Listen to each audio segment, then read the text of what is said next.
여러분 안녕하십니까?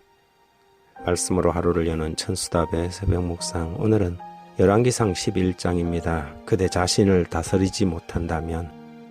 솔로몬, 이 세상에서 가장 지혜로웠던 왕, 그러나 그에게 남아있는 가장 오래된 꼬리표는 배도라는 단어였습니다.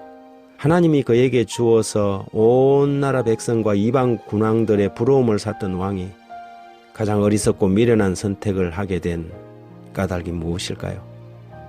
그것은 그가 얼마나 똑똑했는가, 그가 얼마나 뛰어났는가, 그가 얼마나 유명했는가가 중요한 것이 아니라 그가 자신을 얼마나 잘 통제하였는가로 결정되기 때문입니다.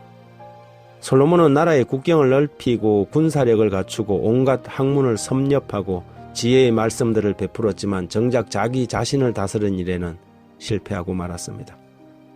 열왕기상 11장 1절, 2절, 3절은 이렇게 기록하지요. 솔로몬 왕이 바로의 딸 외에 이방의 많은 여인을 사랑하였으니 곧 모압과 암몬과 에돔과 시돈과 헷 여인이라.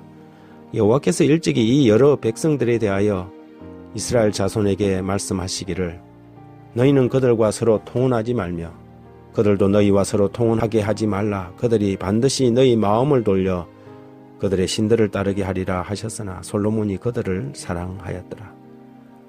왕은 후궁이 700명이요 첩이 300명이라 그의 여인들이 왕의 마음을 돌아서게 하였더라. 그는 자신의 아내들을 위하여 이방 신당을 만들고 자신도 우상 숭배의 길을 걸었지요.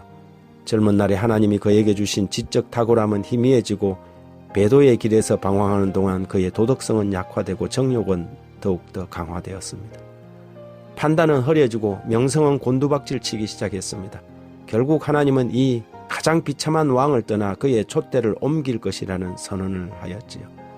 비록 그의 나라가 영구할 것이라는 약속을 하였을지라도 언제나 그것은 조건적이었습니다. 9절, 10절, 11절에 보면 솔로몬이 마음을 돌려 이스라엘의 하나님 여호와를 떠남으로 여호와께서 그에게 진노하시니라. 여호와께서 일찍이 2번이나 그에게 나타나시고 이 일에 대하여 명령하사 다른 신을 따르지 말라 하였으나 그가 여호와의 명령을 지키지 아니하였으므로 여호와께서 솔로몬에게 말씀하시되 내게 이러한 일이 있었고 또 내가 내 언약과 내가 내게 명령한 법도를 지키지 아니하였으니 내가 반드시 이 나라를 내게서 빼앗아 내 신하에게 주리라. 여기 한 주석은 이렇게 설명하고 있습니다. 지성과 지위와 부는 도덕성을 결코 대신할 수 없는 것이다. 깨끗한 손과 순결한 그리고 고귀한 마음, 하나님을 향한 열렬한 마음과 진리를 주께서는 오빌의 정금보다 더 높이 평가하신다. 악한 과만은 계속 지속하는 힘을 갖고 있다. 이 문제의 중요성을 있는 그대로 하나님의 계명을 지킨다고 하는 백성들에게 제시할 수만 있다면 얼마나 좋을까. 모든 사람들로 하여금 솔로몬의 슬픈 배도의 이야기를 돌이켜보고 그와 같은 위험을 피하도록 하라. 그의 연약성과 죄는 한 세대에서 다음 세대로 전해져 내려왔다. 하나님의 사랑을 받는 자라는 칭함을 받는 바 있고 그의 손에 임금의 호를 잡았던 가장 위대한 왕이 잘못 준 애정 때문에 더럽힘을 받고 하나님께로부터 버림을 받는다. 지상에서 가장 힘있던 왕도 자기의 정욕을 다스리는 데는 실패하였다. 후일에 그는 자신의 잘못과 실수를 돌이킨 후에 회한의 글을 남기며 잠언 16장 32절에 노하기를 더디하는 자는 용사보다 낫고 자기 마음을 다스리는 자는 성을 빼앗는 자보다 낫다고 하였지요. 우리가 얼마나 위대한가, 우리가 얼마나 강한 사람인가는 우리가 앉은 자리나 가진 것들로 결정되는 것이 아닙니다. 얼마나 온전히 하나님의 말씀에 자신을 굴복시키는가 하는 것이지요. 이것에서 실패하여 죄를 저지르고 오랫동안 쌓아올린 공덕을 한순간에 무너뜨린 수많은 사람들의 후예들이 지금도 온 세상에 가득합니다. 평생을 법조인이 되기 위해 책상에서 젊은 날을 씨름하며 공부하던 사람이 자신을 다스리지 못하고 법조인이 되고 나서 치안으로 전락한 이야기며 영적인 지도자들이라는 종교인들이 비리를 저지르거나 추문을 일으키고 평생 꼬리를 달고 다니게 된 슬픈 사연들이 얼마나 많습니까?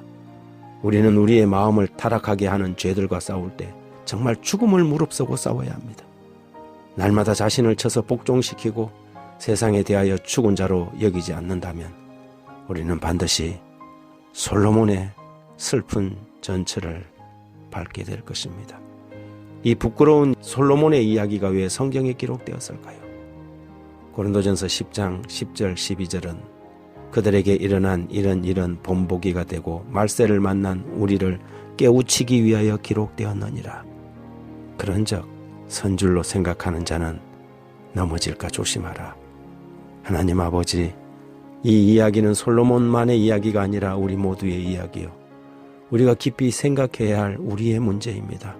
한순간 방심하면 시커먼 죄라는 놈이 우리의 마음의 골방을 차지하고 앉아서 주인 행세를 하는 이 치열한 영적 전쟁터에서 치열하게 자신을 죽이지 않으면 어느덧 솔로몬의 길을 가는 자신을 보게 됩니다. 왜 사도 바울이 날마다 죽어야만 했던가를 뼈저리게 느끼면서 오늘도 주님 앞에 손가락을 끊어내는 단지의 심정으로 우리 자신을 주님께 드립니다. 주님의 사랑에 푹 빠져 살게 하시고 그리스도를 더 깊이 묵상하게 해 주십시오. 예수님 이름으로 기도드립니다.